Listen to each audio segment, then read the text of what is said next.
Epic Adventure Seekers, welcome to your guide to demystifying your world. I'm Bierman, and you are listening to Let's Get Metaphysical, connecting heart and mind. Today's guest, Suzanne King, vibrantly takes on life in all its glory. Open your heart, perk up your ears for this adventure. First, I have a quick question for you. Do you live the same day, day after day after day after day, same routine, get up, go to work, come home, watch people doing what they love to do on that big screen in front of you? Are you ready to change your routine, to end the routine and finally actually live life as the adventure it truly can be? Download Step in a New Direction, open it, read it, and apply what I share. No waiting, your new adventure can begin today. Suzanne King is best known for helping you to benefit from lessons of remembering your past lives and how they can be a source of wisdom and action for positive change in your life and in your relationships with others and with the earth. Her career spans more than 30 years of sharing topics in diverse venues on nature and self-improvement programs for women and children, including Everyday Magic for Girls.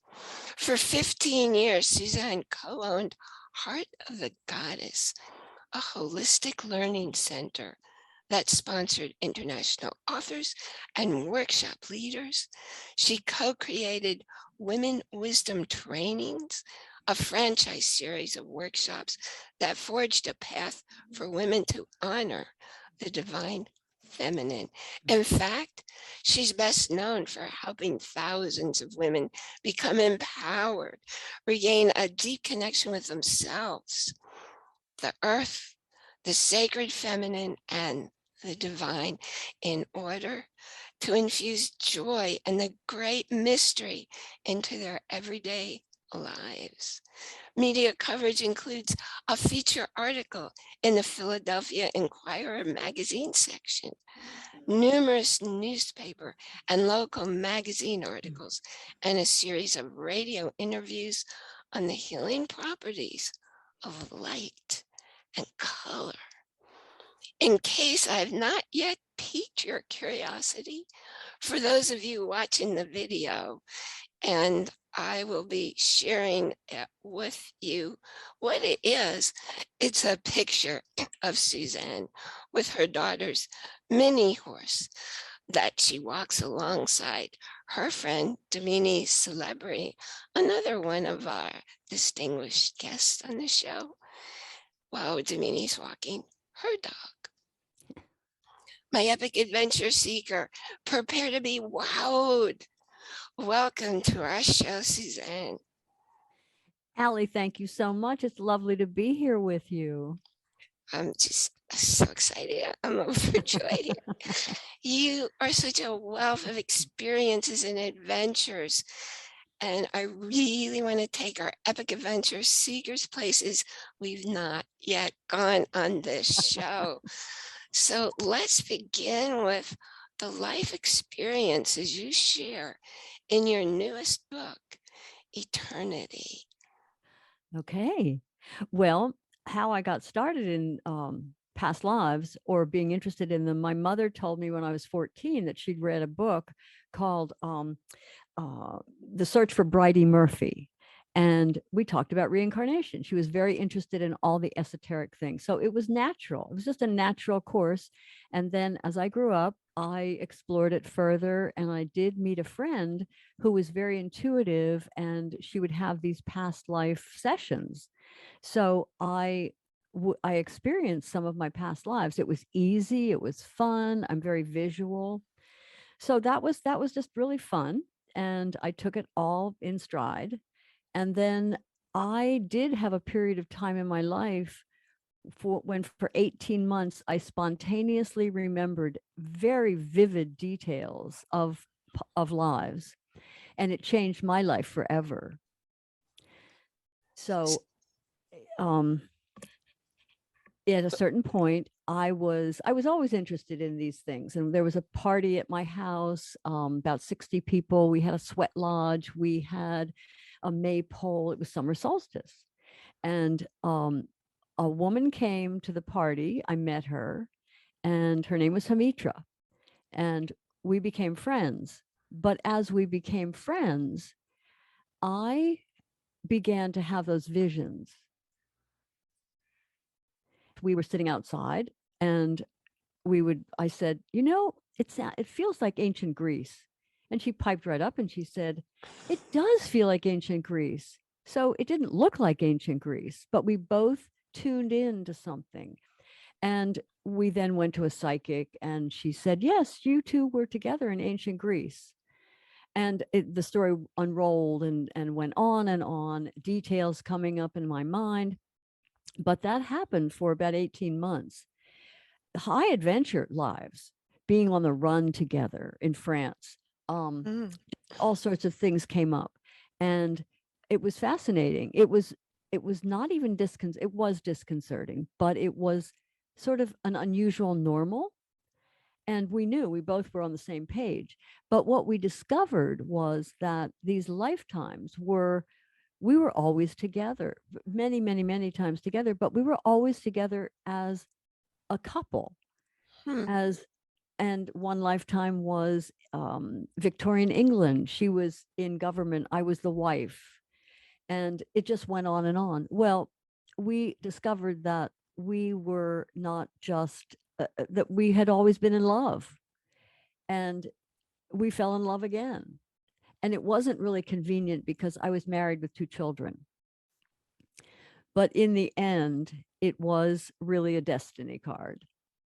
And I did divorce my husband, and I was with Hamitra for 25 years. And Oh. when and we had the center Heart of the Goddess and the Woman Wisdom group, and we would take these women into past lives, and it was just a matter of course. And we always said we'd write a book. We said, we should write this book. And yet I was a little bit too we were in hiding. It was not the time to be running off with a woman. Mm. Um, and uh, as many couples have experienced. But at a certain point, we said, we should write this. So we began to write, and she had discovered she had breast cancer. And within a year, she was gone. And yet, then I immediately began hearing her and seeing her. She was communicating with me. And she said, you've got to write the book, you've got to do the work. And then I went even deeper into these lives, into these past lives that were so meaningful. But I went deeper and deeper and deeper into their whole resolution and their reason. And that again changed my life and gave me a picture of my soul through eternity.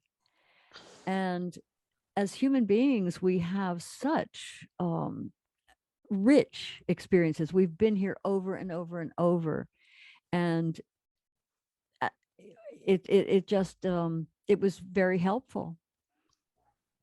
I mean, It's, I learned so much. it's so cool. And I'm. The Buddha said he lived 500 lifetimes before recognizing who he was. Yes, I'm sure, because what I discovered was a pattern, a pattern between us that, or different patterns in our lifetimes that we just automatically slip into. The patterns of our lives are so pervasive. We are the same soul, but we get locked into situations. And this lifetime is a very good lifetime to break those patterns and really become who we are, which is incredible as human beings. And we are honored by the spirits and our guides and angels for being here and being human, because it's not easy, but we're here by choice. And, it's a beautiful thing. And we're also here by choice at this time. I like to say Mm, we are the ones we've been waiting for, because it's all this love energy that's present now that changes the world. And people who think that's ludicrous, by being love and emanating love, you change things. The fact is, that's the only way you change things.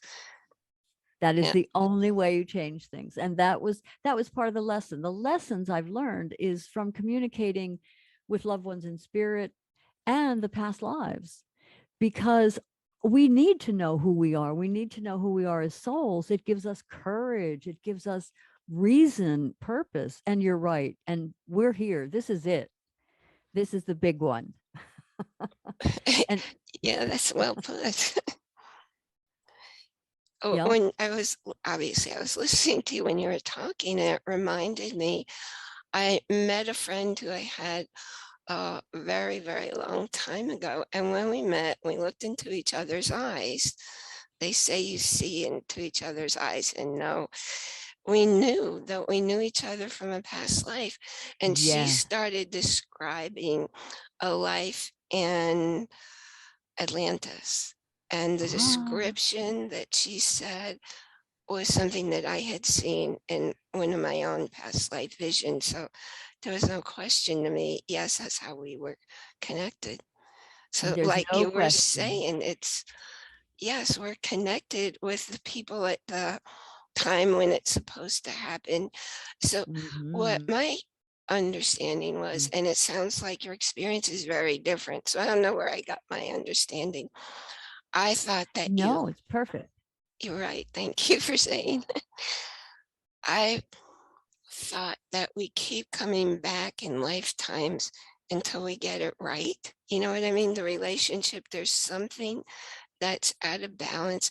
It's like when I counsel people about whether it's appropriate for them or better for them to end a marriage or continue. If you decide to end it, you have to close it out. You don't just leave it Hmm. unfinished. Hmm. And that's how I'm seeing the past life connections. Does any of what I just said make sense to you? Absolutely. We come back with our loved ones. We come back with our not loved ones, and it's all for experience. And as I have done this over and over and taken people into past lives and experienced my own, people will say to me, I don't know if I don't want to go off on a tangent, but this has come up.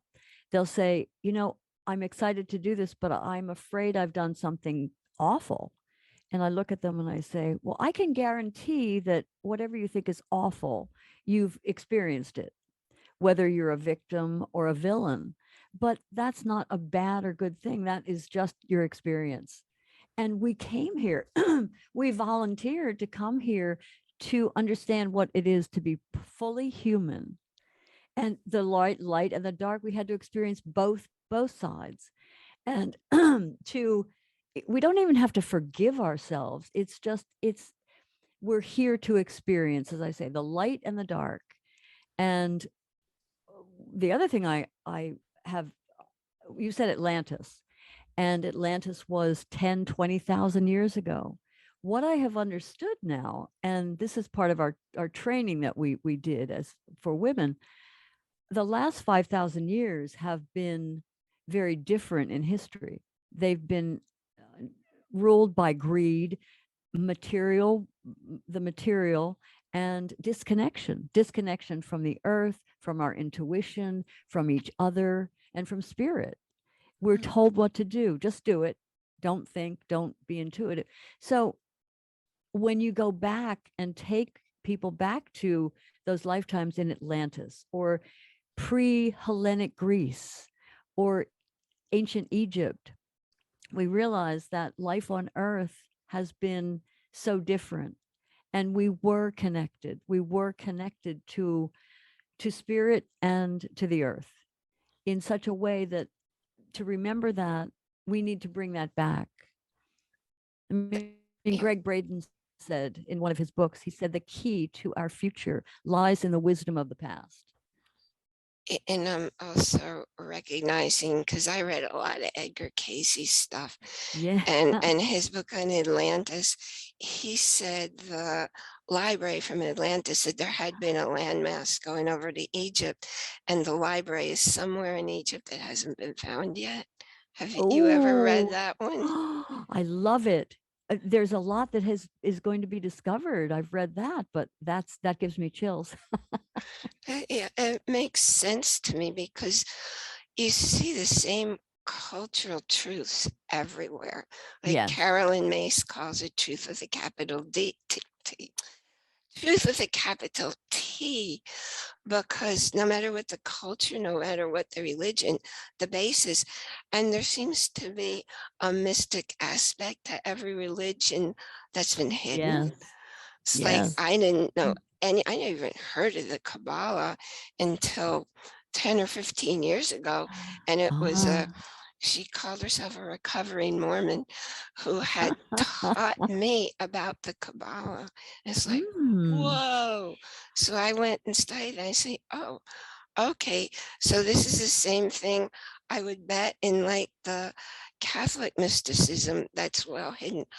And I Yes. into the Vedic teachings, and I love everything Chinese. I know I've seen a past life in as a Chinese person somehow, Mm. and the culture and the wisdom, and it's all the same. And Yes. people who go sit up on the mountaintop that mainstream thinkers think, what a waste of a life. They're holding the peace and the love for all of us. It's like, Mm. yeah. And these memories are in everyone. They're really they affect our lives daily and our decisions. And it's wonderful to know them because then you just realize who you are. But it's easier than you think. If you're if you just fall in love with a place, you're traveling, chances are you've been there. You have these feelings in your heart, and they let you know. That's so cool because when I grew up in Virginia, I grew up in New York, raised my kids in Virginia, and then after I got divorced, I went to Idaho. And when I came back to Virginia uh, to help my daughter with her first child, I just put out to the universe what I wanted. And my son was saying, "Oh, Mom, that's ridiculous. You can't find the place you want at the price that you want. It's not going to happen. You got to settle for something else." My daughter didn't quite share that. And she said, "Mom, look at this place. I think it's what you're looking for." And yeah, it was. So I put out all my life. I said to the universe, I don't care if I live in a shack. I just want lots of land. And this house Aw. was it was maybe a cut above the shack, but I bordered the Appalachian Trail. Every place I looked, there Oh. are 6 different entries to the Appalachian Trail. So I went out a Aw. few times a week and I went on a different trail. And, Mhm. there was no cell phone connection on there. So I trusted the universe would take me someplace where I'd always be safe. Yes. So Life is not the way it seems. no, and if you follow your heart, life is going to make sense. And what you were saying about you don't judge something as good or bad or evil or whatever word you might be choosing to assign. What I teach people is a soulmate isn't the Hollywood lovey-dovey picture. I think a soulmate's what you were talking about. Two souls agreeing to come in to a Mm. lifetime together, and one's agreeing to be really nasty, and the other one's agreeing to be the victim so that they each can have their soul growth. And in fact, when I teach forgiveness, I teach a forgiving love because the Mm. experience that happens allows us to become somebody we weren't going to become in this lifetime, to do a Yes, behavior that we were not going to choose. that's right. It is all learning. Now, of course, we're responsible. I mean, we're on our, we have free will and we're responsible. So every single thought you have, every word you say, and everything that comes forth from you it's permanent. It goes out there. It goes out to the entire universe, and you are responsible for it. And you come back, or you when you leave, you kind of look at it, and you have to remember how you affected people. So that's how we learn. And um, I mean, there is no good or bad or right or wrong, but we are responsible for our thoughts. And any loving, heartfelt kindness is hundreds of thousands times more powerful than fear and hatred and all of that. So this is a time, I really believe, as we said, this is showtime. This is the shift of the ages. It seems to count double right now. Mm. So you don't have to do whatever you can do as far as kindness and uplifting your thinking. It's not easy either. I mean, this is not, it isn't easy sometimes, but it's worth it. Yeah, it's funny. I had the same discussion with another person who's going to be a guest next month or the month after. The exact same discussion. So I, when I was studying Kabbalah, I learned about the 72 names of God, and that the name that's specific for me is number 71. And the names they're not things you can pronounce. They're letters, and they have things that they stand for. It's not unlike the Chinese. It's not an alphabet. Sorry, I don't remember what you call it.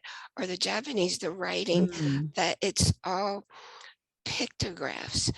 Like, Ah, think ancient Egypt too. yes. So the name, the 71 name that's mine, is all about prophecy. Prophecy Oh, not meaning there's a predestined future that you see. Prophecy meaning there's a choice that you make every step of the way in every yes. situation. And when you make a choice, a whole new line of reality, a parallel universe opens up. Yes. Yes. Absolutely. Our choices. And, you know, I'm sure, I mean, do you have any regrets? Do humans have any regrets? Yeah, of course we do. But we truly, this is one thing that Hamitra kept saying to me. I would have the regrets would come up, or I could have done that, and I should have done that, or I was angry at that, and I would see her kind of looking very serene. And one time she was looking at her nails. Looks like she just had her nails done, and she's very funny. And she said, "It's human. It's just human." You know, again, back to we experience light and dark, and we act in all these different ways. So for me, that was great. I mean, I really liked that. It was like my get out of jail card, Mm. or you know, you're human. You forgive yourself because that's the way it is. You're just human. And she kept telling me that over and over until I began to not only forgive myself, but like myself better as a human. And I want to go into this a bit more. And first, I'm going to take a quick sponsor break. Today's show is brought to you by Audible. I've been a member of Audible for 7 years. I have an extensive library, which includes full-on courses taught by professors in prestigious universities, a host of books and magazines and podcasts. Audible allows you to take your time for 30 days to explore all the magnificent possibilities, and you can download a book of your choice. And if after 30 days you're not seeing the value of it in your life, you can cancel it and still get to keep the book. You can go to audibletrial.com/ALITLC. The link will be in the show notes. So where you were talking about your communications with Hermitra, and I know that we were talking before we actually started recording about a bird connection. And I wondered if you wanted to expand on there because I am totally connected to birds Oh, myself. well, after she passed, she went out of her way to bring me birds. There would be a bird fluttering at the window.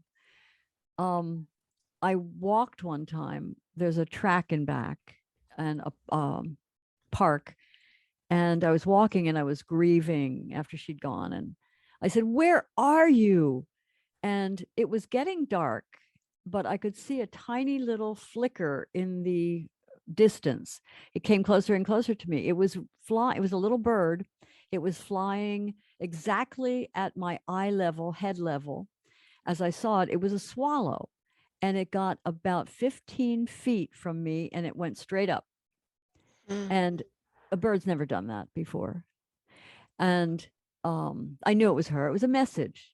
And birds give us spirit messages. And they're wonderful. People have said that over and over when someone passes. They'll see a bird. A bird will be there and do unusual things. They are the spirit messengers. I mean, one time I was walking, came back home, and there were 11 vultures flying around my house over the roof, circling the roof of my house. The one in the center, I looked up and it was gold. The underbelly was beautiful feathers and the sun was hitting that gold. I knew it was her. It was just very obvious. And there were bird after bird after bird. One time a catbird came. This was all within a year or so. Came and just spun itself around in front of me. I always knew it was her. Hmm. So birds deliver messages, and so you're right. Yes, birds, That's spirit really world. different from my bird experiences. I had uh, a robin used to come, and the robins out in Idaho, really big, bigger than eastern Oh, robins. And it would just knock on my window until I get up and acknowledge it. So if I left that room and went to a room on the other side of the house, don't you think it flew around to the window where I was on the other oh side my of the house and gosh. just kept knocking until I'd pay it? And it did this every day. Oh, And then I used to jog around the lake and I'd show up there and there'd be a heron. Now the heron would be in the water and I'd be on the trail around the lake and it would walk with me all the way around oh, the lake. It was so cool. And I knew it was there to accompany me.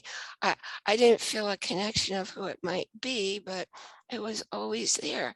And when I moved out to Boise, Idaho, I wasn't, I lived in the high desert. There was no water. There were mm. no lakes. There was one river, but not near me. And one day I looked out in the backyard, there was a blue heron in the backyard. And I thought, maybe he came out here with me. Oh my gosh. You definitely have a spirit connection with these Oh, beings. definitely. And I was sitting and talking with a friend. I don't remember where we were, but it was outdoors. And a little purple heron came down and sat next to me. Aw. I mean, right next to me, like I could reach out. And one day the blue heron wasn't at the lake, but there was a crane and it let me walk all the way up to it. So I wasn't at a point where I was communicating, where I got messages from them, and yet I felt connected. Yes, we are connected. Yeah, And nature loves it when we acknowledge that. Nature spirits, animals, they're so wise. and birds have phenomenal hearing. I live in a yard that's surrounded by woods, and Mm. when the birds are in my yard or at my feeder, and I get lots of all kinds of colors and lots of turkey Aw. families, if I just raise the shade so I can get a better picture of them, they all run. They hear it with the window closed. They hear it. So I Oh. have to move very quietly if I want to be able to get a picture. And I watch them feed and I think, man, I'm glad I'm not a bird because they have to grab the food, turn their head, see if they're safe, grab the food, turn, have Oh, you ever noticed yes. that? Yes. The world of Yeah. nature. Yeah, it's kind of scary. I have all kinds of animals that come into my yard. Mm. So there are so many things that I'd like to know more about. And so long as we're talking about the animals, and I've got all kinds of exquisite animals that wander through my yard, including a cougar now and then. And Mm. I love to read books, The Secret Wisdom of Nature, which gives you the details, like the relationship between an aphid and a plant, or it's just extraordinary, the communication Oh, and the yeah. secret life of plants and all these things. And I know that you had a program, a workbook to share with us about the sacred animal wisdom, a handbook for the human heart, and where that Um, came from for you. with our 15 years, we did a training for women called Woman Wisdom. It was just remembering who you are, reconnecting with nature, reconnecting with your intuition, with each other, with the divine feminine. And part of it was um, your spirit animal, a little bit of shamanism, your connection with nature. And the book was written as a workbook for, we hired teachers to carry on the program. And it was to be a workbook, which it is. Now, it's not out of it's out of print, the workbook, but I am 2022 it will come back as some kind of a workbook, but also just the stories of animal communication, which is, it just happens every day, every single day. They love it when you acknowledge. I mean, can you imagine being with somebody all the time and there's just a wall between you? um we have foxes that come into the yard ever since I've lived here 30 years. They have a pathway around the house because I give them scraps. I even tell them in my mind, okay, you better go out there because there's something for you. Demini, my friend and who lives in the same property, um, she goes out, sees the babies in the spring and the woods and everything. But I was told by an intuitive, he said, the foxes protect your place. Oh. They really feel safe there and they protect the property. And I've talked to them, I've walked out and in writing the book, and I thought this was just an experiment because I've heard the animals talk to me many times. And I saw a fox. It was many yards away, and I stopped and it stopped, it looked at me, and I said in my mind, I said, what do you think of humans?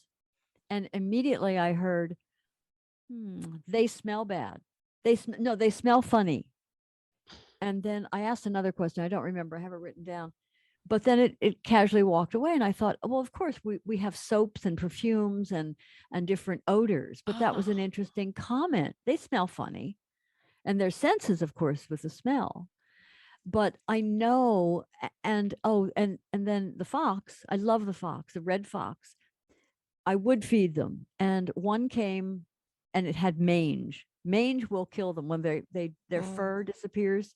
And I kept feeding it and I didn't know how long it would be there. But at one day, and these are wild animals, it appeared all curled up in the little garden outside my kitchen window. I thought it was dead, but I was so honored because it felt safe enough to come and be there and just be sick and lie there. And it Mm. disappeared. But I always felt honored by that. There was a rapport. We have a relationship. So yes, I mean, people can tell story after story of their pets and the marvelous, amazing connection they have. But it is a natural connection too. And we've just, again, another thing we've been talked out of. Oh, yeah. Yeah, you reminded me. I have a friend who grew up in the mountains in West Virginia, and she was sharing a story one day when she was little because they lived in the country in the mountains on lots of land. the deer would come and eat like all the apples on the tree. So one day her father asked the deer not to come into the yard and do that anymore. And she said, there Oh, never was another deer that came in the yard and did that. And I thought, oh my okay. gosh. Like, so during tick season, because there are a lot of ticks here, I would Uh-huh. go out in the yard, and the first thing I would do as I was walking out there is I said, I'm not gonna bother you, and you don't bother me. And so far, nothing's bothered me. But How I wonderful. believe they're all listening. Yes, absolutely. There's always a connection. We've just the severing of that connection is a tragedy with the natural world, with the elements and with the animals. And it's but we're reconnecting. I need to have a talk with the foxes who come sometime because when we see the foxes, there are no rabbits. And we're pretty sure Oh, of the reason for that. yes. Yummy rabbits for foxes. Yeah. When I lived near the Appalachian Trail, birds were constantly flying into the windows of the house, and it Oh, really upset me when they died. But so whenever I'd hear the bang, I'd run out to see, and I saw this little bird lying there on my deck, and I thought, I'm not sure it's alive, but I went out and I ran energy on it. And I just kept aw. running energy on it. And then it started moving and I kept running energy. And then it got up and I kept running energy. And it flew up into the nearby tree. And it Aw. just stopped there for a while. And it looked back and I know it was saying thank you. And it left. Absolutely. Oh, so sweet. So nobody could ever make me think that I think animals might be smarter than we. I honestly believe from all the reading studying I've done that plants are way superior to us. And You know, I don't mean to interrupt you. that's What like, you said, I quote Rudolf Steiner a lot in my book, the book Eternity. And those birds that came, I mean, there were so many experiences with birds. Red-tailed hawk, one would come and circle, another one would come. It was Hamitra. It was she was sending, but what Steiner said in his book on it's called Staying Connected. It's about talking to our loved ones in spirit. He said that when we are here on earth, we experience the animal kingdom a certain way. But when we pass into spirit, he said the first thing we must learn is to know the animals from the inside because the animals are two kingdoms above humans. And therefore, I mean, she learned how to be a bird and all those things. And but that was a very interesting explanation. Yes, humans need to know the animal kingdom from the inside because animals are two kingdoms above the human form. And of course, if you think about it, it's true. I watched the wild turkey families and oh man, have they got a culture and a hierarchy and personalities and Oh, whoa, there's one who's ostracized and all the other adults chase it like oh, yes. violently. And then there used to be one who came up all alone, and I guess that one was ostracized. It's like, Pecking and then order. you watch the babies and they're little scrawny ones, and then there are others that are almost as big as the parents now. It's just fascinating to watch. It is fascinating. Yes. Well, I am watching the time and want to be sure that I find out what message you really want to leave with everybody today.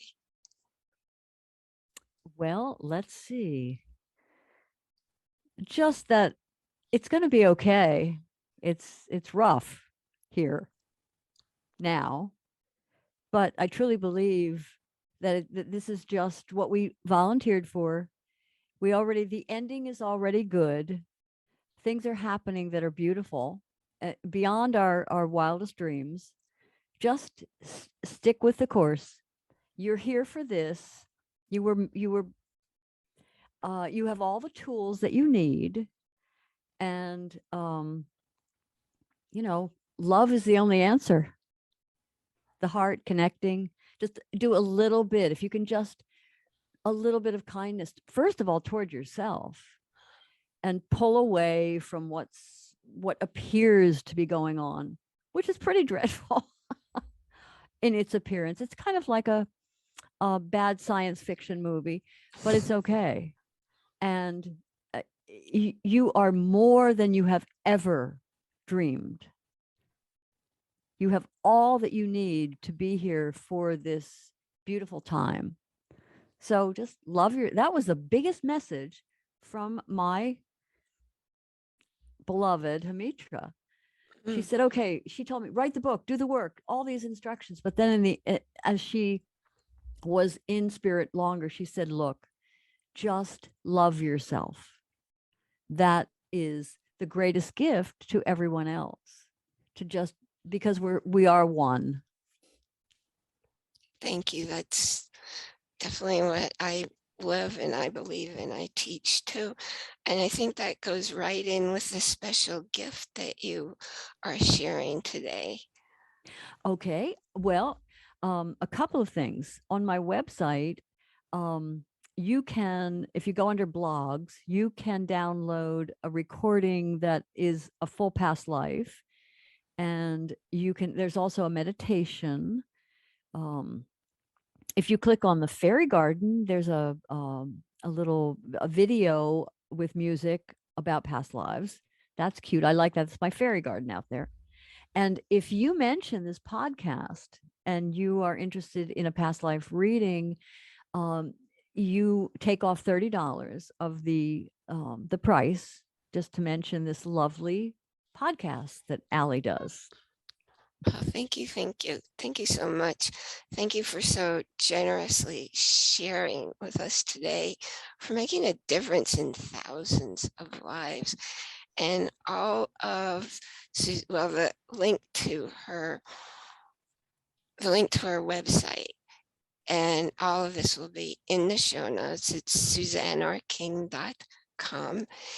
And I encourage you to go and explore, because there is a lot of stuff. Some of it may be new to you, and some of it may be things you've been wondering about for a long time. And maybe because you're listening today, it's time for you to jump in and do something about your wondering. So remember Thank to, you, Allie. yeah, thank you, thank you, thank you for being here and doing your work. Uh, I'm reminding all of you to download your copy to step in a new direction and change your life today. Visit our show page where you can view the video as well as listen to the episode or any previous episode, and very easily leave a review, which is very much appreciated. Join our Facebook group where you can ask a question, make a new friend, and follow any special announcements that we are making coming up. And I wish you a day filled with blessings. And remember to enjoy, that's capital IN, capital JOY, every moment, because your life only exists within.